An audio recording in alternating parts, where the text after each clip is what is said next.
Those who cannot remember the past. Those who cannot remember the past. Remember the past. Are condemned to repeat it. Are condemned. Are condemned.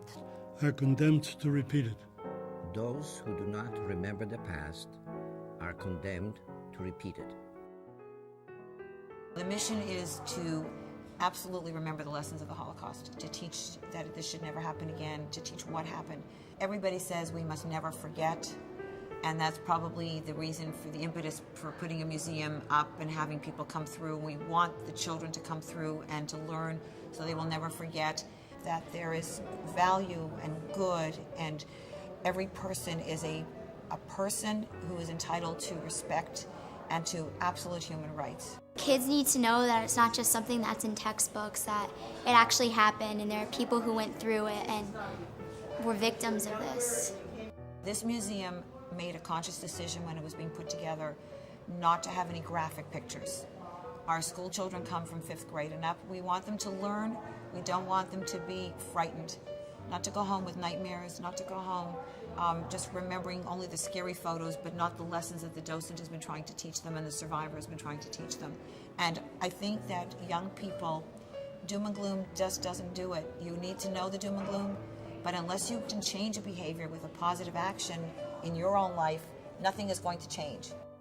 I'm inspired by all this to go out and help the world and just, bring my own life to everybody else's. And yes, the world stood by, but there were pockets of very righteous people, rescuers, and in the new lingo is the upstander word, and we use that regularly. We talk about the kinder transport. We talk about Shanghai that took Jews in. We talk about different countries, different people, different ethnic groups, different religious groups that actually were part of rescue. I cry every time because I think of our many relatives who suffered that fate. And we lost practically 70 members of our own family. My mother's 2 sisters, their husbands and children were all deported, never came back. So my parents heard of a new organization called the Kinder Transport.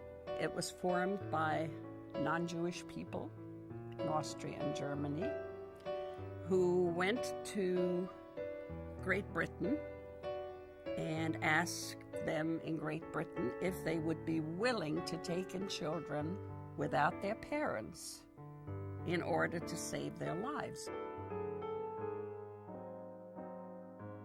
Yes, we do make a difference. We see the kids piling off the bus and everybody's jumping and talking and chewing gum, etc. And then they come in and they listen to a survivor. And by the time the survivor's done, they are mesmerized, they are calm, they are quiet and ready to learn. We bring in between 10 to 15,000 school children every single school year.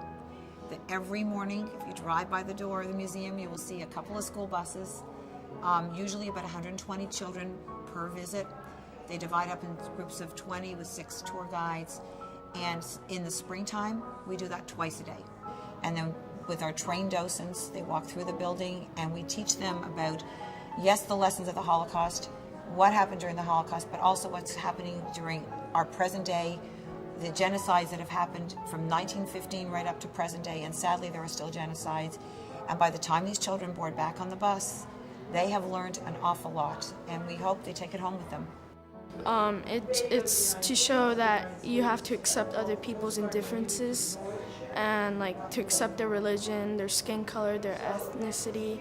Probably I'll just talk to my mom about it at dinner and say I can't believe this happened.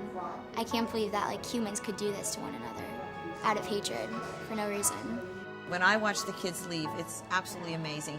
The transformation from when they come in the door and from when they leave is just miraculous. They're maybe excited, maybe a little nervous about coming here. They're not really sure what they're going to see. All of a sudden now there's a face on the Holocaust. All of a sudden it is now real. And instead of reading about it in the book or the teacher showing them a video or the teacher talking to them, they now have met a real person who actually went through it. Whatever the story is, whatever means of survival they had, these children have heard it. And by going through the museum and by going with the best trained, awesome docents you could possibly imagine here, they are transformed. And we see it. We see this almost a positive walk and a positive demeanor. It's important because it can help us learn to let people be different, not hate them just because they are different. This is a very difficult world we live in. We live in a world where there is a lot of respect missing for each other. We live in a world of very bad, right now, economic times, which seems to bring out sometimes the worst in people. We live in a world where there is a genocide going on in Sudan, where people are being killed and bad things happening in Congo, where this is just happening all over the world. We've seen in our lifetime, we've seen Rwanda and Bosnia, and if we don't tell this story, nobody will tell this story. We need to be here to tell the story of these genocides, not for the graphic horrors, not for how many people were murdered, but for what we can learn from it so that we can go out and maybe perhaps do a little tikkun olam, a little repairing of the world. This is a place of education, and I'm very grateful that this place is there, because without this place I would not have a chance to give my message to young people who deserve to know what happened in the past, so they will be on guard so that it won't happen to them. For them, it doesn't make that much sense. It's hard to believe. And this is the same thing with these kids, and I think the Holocaust Museum does a great job with sending their trunks into schools, so they are prepared a little bit before they come to see what is going on. Teaching trunks are an amazing piece of what we do. Over 70 footlocker-sized trunks filled to the top with books and videos and posters and teacher guides. You know, our museum is a teaching museum. And this is what is so important. You drive by that Holocaust Museum and you see school buses there.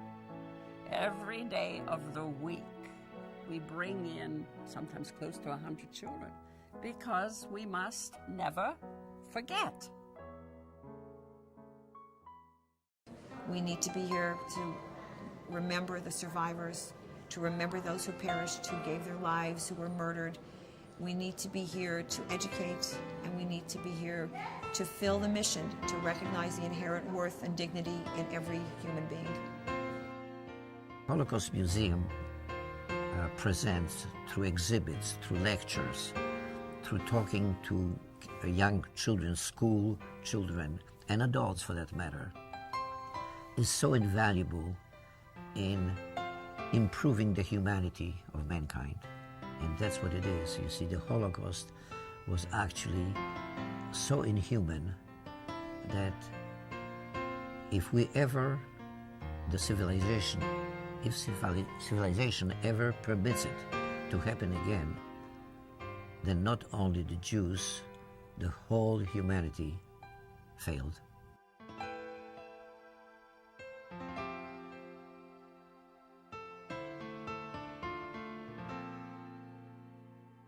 I'm armed with this knowledge, and I can make a difference because I know what I believe in, and I'm going to fight for it.